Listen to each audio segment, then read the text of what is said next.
आपको भारतीय नौसेना की हाइपरसोनिक फायर पावर के बारे में बताते हैं। आपको शायद ध्यान होगा नवंबर के महीने में हमने आपको भारत की एक हाइपरसोनिक मिसाइल के बारे में बताया था।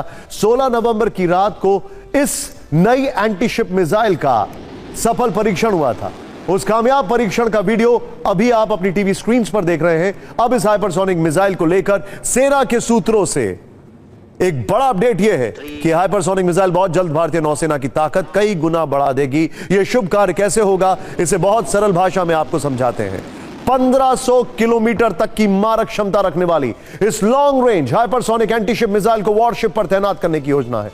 यह एडवांस हथियार प्रणाली इंडो पैसिफिक रीजन में भारतीय नौसेना की आक्रामक और रक्षात्मक क्षमताओं को बढ़ाएगी। यह पहला चरण है। इसमें जब कामयाबी मिल जाएगी तो इसी हाइपरसोनिक मिसाइल को अगले परमाणु पनडुब्बी पर भी तैनात किया जाएगा।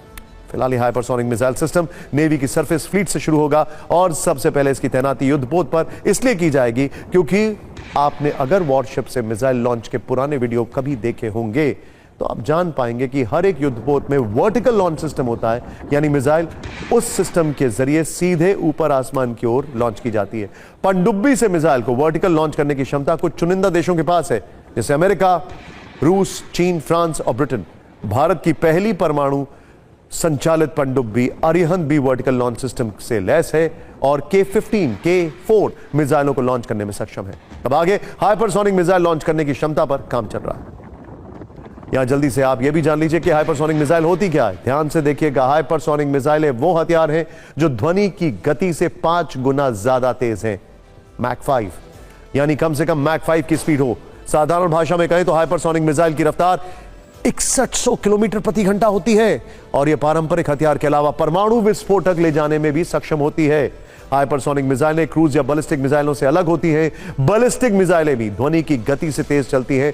इनमें भी परमाणु विस्फोटक लगा सकते हैं, लेकिन उनकी दिशा तय होती है, ट्रैवल रूट फिक्स होता है, इसीलिए यह आसानी से ट्रैक हो जाती हैं। इन्हें मार गिराना आसान होता है, जबकि हाइपरसोनिक मिसाइलों में दिशा बदलने वाले यंत्र लगे होते हैं। ये कहीं से भी अपनी दिशा बदल सकती हैं और स्पीड इतनी होती है कि इन्हें ट्रैक करना मुश्किल होता है। जैसे अभी यूक्रेन युद्ध में आप किंजल मिसाइल को देख रहे हैं, वो आसमान में जाती है और डायरेक्शन चेंज कर लेती है, उसको कोई भी एयर डिफेंस सिस्टम नहीं पकड़ पाता है।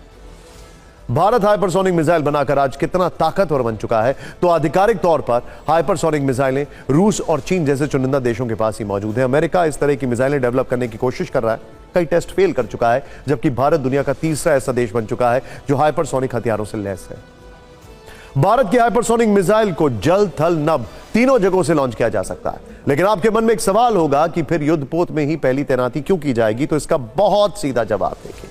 अरब सागर में भारत के सामने पाकिस्तान एक चुनौती है, तो हिंद महासागर में चीन की साजिशों का जवाब देना जरूरी है। दोनों दुश्मन अगर इन इलाकों से घुसपैठ की कोशिश करते हैं तो उनके जासूसी जहाजों या युद्धपोतों को यह मिसाइल पलक झपकते ही तबाह कर देगी। भारत को इससे क्या क्या फायदा होगा? भारतीय समुद्री क्षेत्र से दुनिया का 80% तेल व्यवसाय होता है, यहीं से दुनिया के जहाज गुजरते हैं। ऐसे में इन जहाजों की सुरक्षा के लिए भारतीय नौसेना इस मिसाइल का इस्तेमाल कर सकती है। क्षेत्रीय समुद्री इलाकों में भी इस हथियार की तैनाती से क्या लाभ होंगे? मलक्का की खाड़ी से लेकर फारस की खाड़ी तक सुरक्षा जो है इस मिसाइल से हम कर सकते हैं।